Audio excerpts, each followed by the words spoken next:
On va donc passer au premier topo qui s'intitule « Préparation de l'opéré, quelle place de l'hypnose ?» par Aurore Marcoux. Aurore est médecin anesthésiste, spécialiste de l'hypnose. Elle travaille actuellement à l'hôpital, à l'Institut Curie, et elle s'occupe particulièrement de la prise en charge des douloureux chroniques sous hypnose. Aurore, nous t'écoutons. Alors, quelle place de l'hypnose dans la préparation de l'opéré ? Alors, nous allons voir 4 points. L'information, la préparation mentale avant l'intervention, la prise en charge de l'anxiété à l'hôpital et le sevrage des addictions. Au moins 4 points sur lesquels l'hypnose peut être un outil pour aider le patient. Alors, l'information d'abord. Que nous soyons médecins, anesthésiste, chirurgien ou infirmier, nous sommes dans l'obligation de donner une information au patient et cette information est indispensable et légale tout le long de son parcours. Or, toute information comporte le risque d'une suggestion. L'hypnose est un outil de communication positive avant tout qui permet de délivrer habilement une information adaptée à chaque patient, adaptée à ses réactions, à sa stratégie de coping. Donc l'hypnose en ça va nous aider à délivrer cette information sans induire de stress inutile. Deuxième point, la préparation mentale du patient. Le stress donc, a été identifié comme un facteur de risque de morbimortalité et les recommandations actuelles de haut grade sont en faveur d'une préparation psychologique, sans que pour l'instant les modalités en soient précisées. L'hypnose, en cela, peut répondre à cet objectif. C'est une modalité de thérapie brève et qui donne des outils de gestion du stress qui vont pouvoir aider le patient à développer des stratégies de coping adaptées et favoriser son autonomie, sa capacité à se projeter dans un parcours chirurgical, à être acteur de ses soins. Et probablement, cette préparation mentale doit être ciblée et adaptée.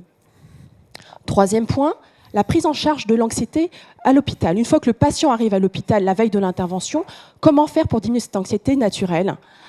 Alors, on connaît maintenant les limites de la prémédication médicamenteuse qui ne doit plus être systématique parce qu'elle n'améliore pas forcément la prise en charge de l'anxiété et elle cumule les effets secondaires liés aux médicaments. Des études randomisées ont étudié quelle pouvait être la place de l'hypnose, d'une courte séance d'hypnose avant une intervention. L'étude de Saadat en 2006 montre sur 76 patients randomisés qu'une séance avant la descente au bloc opératoire pouvait diminuer de manière significative l'anxiété à l'entrée de la salle d'intervention. Une autre étude de Montgomery sur 200 patients randomisés montre qu'une séance d'hypnose, un quart d'heure, 1 heure avant une chirurgie du sein, pouvait diminuer la consommation médicamenteuse pendant l'opération, l'incidence des effets secondaires liés à la douleur et aux médicaments en post-opératoire, améliorer la durée de la procédure et au final diminuer le coût. Enfin, on peut citer l'étude en 2017 dans le JAMA de votre équipe, Philippe, où Amraoui montre sur les patientes randomisées que même une très courte séance d'hypnose avant l'induction médicamenteuse, en moyenne 6 minutes sur la table d'intervention, permettait de diminuer la fatigue post-opératoire et l'anxiété post-opératoire. 4e point, le sevrage des addictions. On sait maintenant que pour préparer l'opéré, il faut l'optimiser au niveau de ses capacités physiques. Et le sevrage des addictions fait partie de cette optimisation. Le tabagisme a été identifié comme un facteur de risque de complications cardio-respiratoires en post-opératoire et également un facteur de retard de cicatrisation. L'hypnose, pour l'instant, n'a pas montré de supériorité par rapport aux autres techniques pour le sevrage.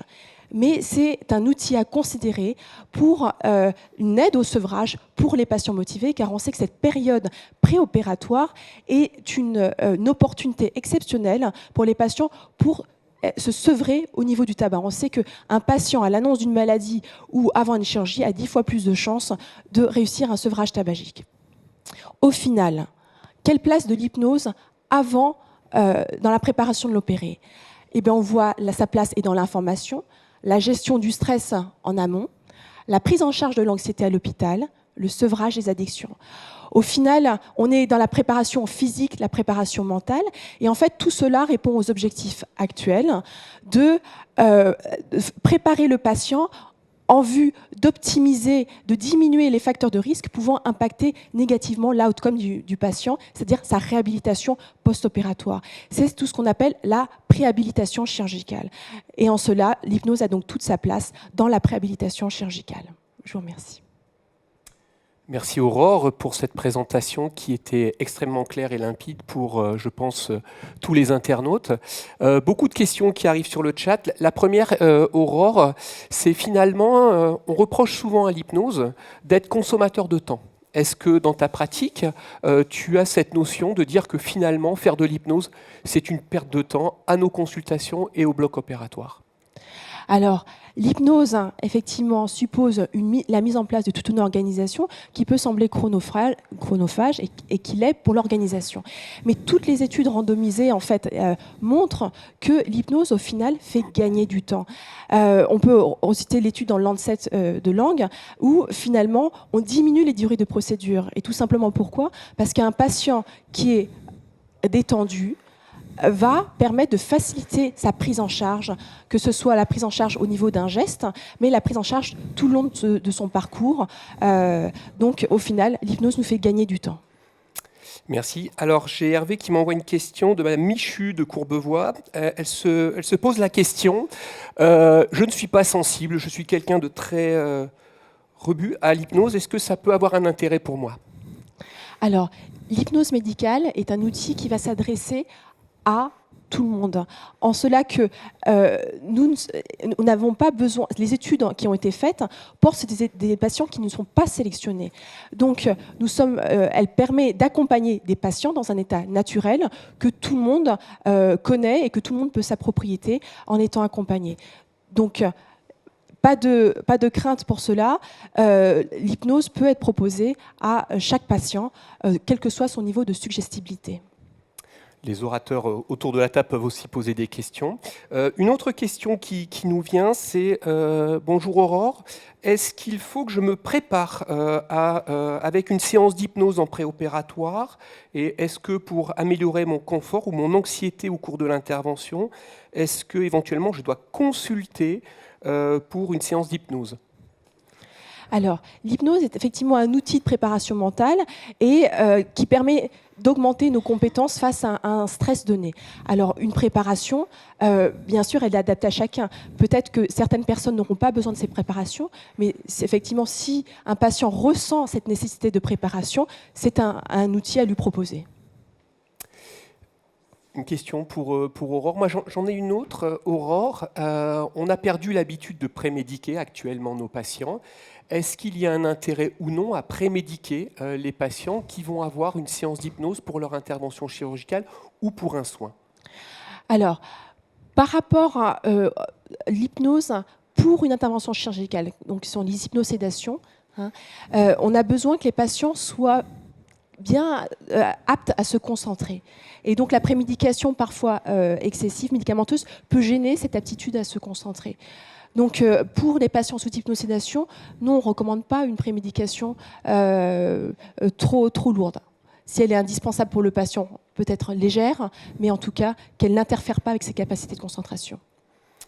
Dernière question, on est largement dans le timing. Hervé m'envoie une autre question, Hervé Boisis, qui est sur le chat.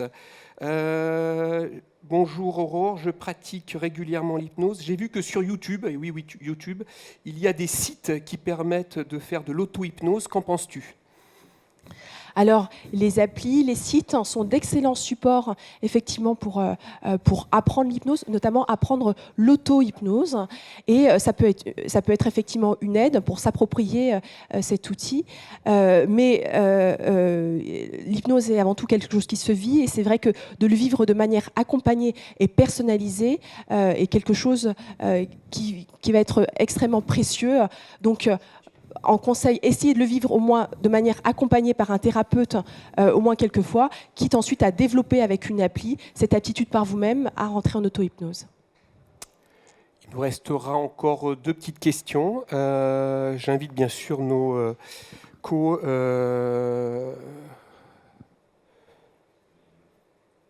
à participer, bien sûr. Justine Perrault qui nous dit « Je suis là, je suis à Dijon, tout va bien. Merci pour votre chat. » Dernière question de Karim Bi, qui est praticien libéral, mais il ne nous met pas son lieu d'exercice. Vous parlez d'hypnose préopératoire. Est-ce qu'une séance d'hypno-relaxation en préopératoire proposée à l'entrée du patient à l'hôpital pour un soin ou pour une intervention peut être suffisante, ou est-ce qu'il faut en faire plus? Alors, là, pareil, je pense que la réponse est dans le patient et ses besoins. Tout cela doit être ciblé. Une préparation unique peut être suffisante pour certains patients. Sur certains patients extrêmement phobiques et anxieux, une préparation en amont est nécessaire, notamment pour certaines chirurgies qui peuvent être contraignantes de durée prolongée. Une préparation mentale plus poussée peut être nécessaire. Guylaine, un commentaire? Par exemple, pour des actes très courts d'endoscopie, la surprise créée par la pratique de l'hypnosédation au moment du geste est déjà quelque chose de très intéressant pour le patient et peut suffire et suffit dans la majorité des cas. C'est-à-dire qu'en endoscopie, il n'est pas utile de préparer le patient préalablement, ce qui n'est évidemment pas le cas dans des chirurgies plus lourdes, plus contraignantes, avec des conséquences effectivement fonctionnelles plus importantes. Merci Aurore.